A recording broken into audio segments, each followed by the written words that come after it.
നേരത്തെ ഭൂതഗ്രസ്തനെ കർത്താവ് പോയി സൗഖ്യമാക്കുമ്പോൾ ആ ഭൂതഗ്രസ്തന് വേണ്ടി മാത്രം അങ്ങോട്ട് പോകും അല്ലേ? സുഖാർ എന്ന പട്ടണത്തിലേക്ക് ശമര്യ സ്ത്രീയെ നേടുവാനായിട്ട് കർത്താവ് പോയില്ല. കഴിഞ്ഞ ദിവസം നമ്മൾ പഠിച്ചു. ദൈവം തൻ്റെ ദാസനെ കുവൈറ്റിലേക്ക് ഫാഖേൽ സഭയിലേക്ക് അയച്ചത് എനിക്ക് വേണ്ടിയിട്ടാണ് എന്ന് ഞാൻ പൂർണ്ണമായിട്ട് വിശ്വസിക്കുക. ഞാനിത് വെറുതെ പറയുന്നതല്ല. ദൈവസന്നിധിയിൽ നമുക്കൊരു കാര്യവും വെറുതെ പറയാൻ പാടില്ല. ഞാനത് പ്രിയ ജിൻസ് ബ്രദറുമായിട്ടൊക്കെ പറഞ്ഞിട്ടുണ്ട്. നമ്മുടെ ഓരോ ശുശ്രൂഷകളും എൻ്റെ വ്യക്തിപരമായ ജീവിതത്തോടുള്ള ബന്ധത്തിലാണ്. ഞാൻ പലതിലും ഒഴിവൊഴിവ് പറയുന്ന ആളാണ്. പക്ഷേ ഞാൻ അടിയറവ് പറഞ്ഞത് ഈ ശുശ്രൂഷകൾ മാത്രം.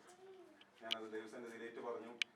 ഞാൻ ഇനിയും ഒരു ഒഴിവൊഴിവ് ഞാൻ പറയില്ല എന്ന് ഞാൻ എൻ്റെ ഉറപ്പിന് വേണ്ടിയിട്ട് ഞാൻ മൂപ്പന്മാരോട് പറയുകയും ചെയ്തിട്ടുണ്ട്. അത് പാലിക്കാനായിട്ട് ദൈവം കൃപ തരട്ടെ എന്ന് ഞാൻ പ്രാർത്ഥിക്കുകയാണ്.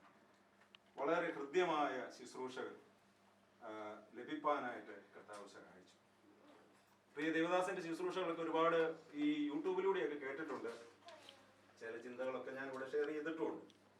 പക്ഷേ ഇത്രയും ഒരു ഹൃദ്യത ആ സ്റ്റേജിൽ നിൽക്കുമ്പോൾ നമുക്കുണ്ടാകുന്ന ആ ഒരു ഫീലിംഗ്, എന്നാൽ അതിനേക്കാളൊക്കെ എത്രയോ ഹൃദ്യമായിട്ടാണ് നമ്മളോട് ഓരോരുത്തരോടും, നമ്മുടെ സ്വന്തം ഒരു ദൈവദാസൻ എന്നതിനേക്കാൾ നമ്മുടെ സ്വന്തം കുടുംബത്തിലെ അംഗത്തിന്റെ ഇത്ര സ്നേഹം കൊണ്ടൊന്നും എനിക്കറിയില്ല.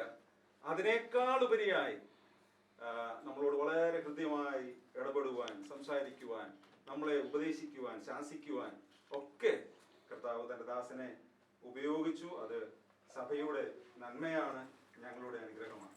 ദൈവം സമൃദ്ധിയായിട്ട് സഹായിക്കട്ടെ. ഞങ്ങളുടെ പ്രാർത്ഥനയിൽ ഞങ്ങൾ ഓർക്കും. പ്രിയ ആൽവിൻ ബ്രദർ പറഞ്ഞതുപോലെ ആ മഴയിൽ ഞങ്ങൾക്ക് നനയാൻ ഇടയായി.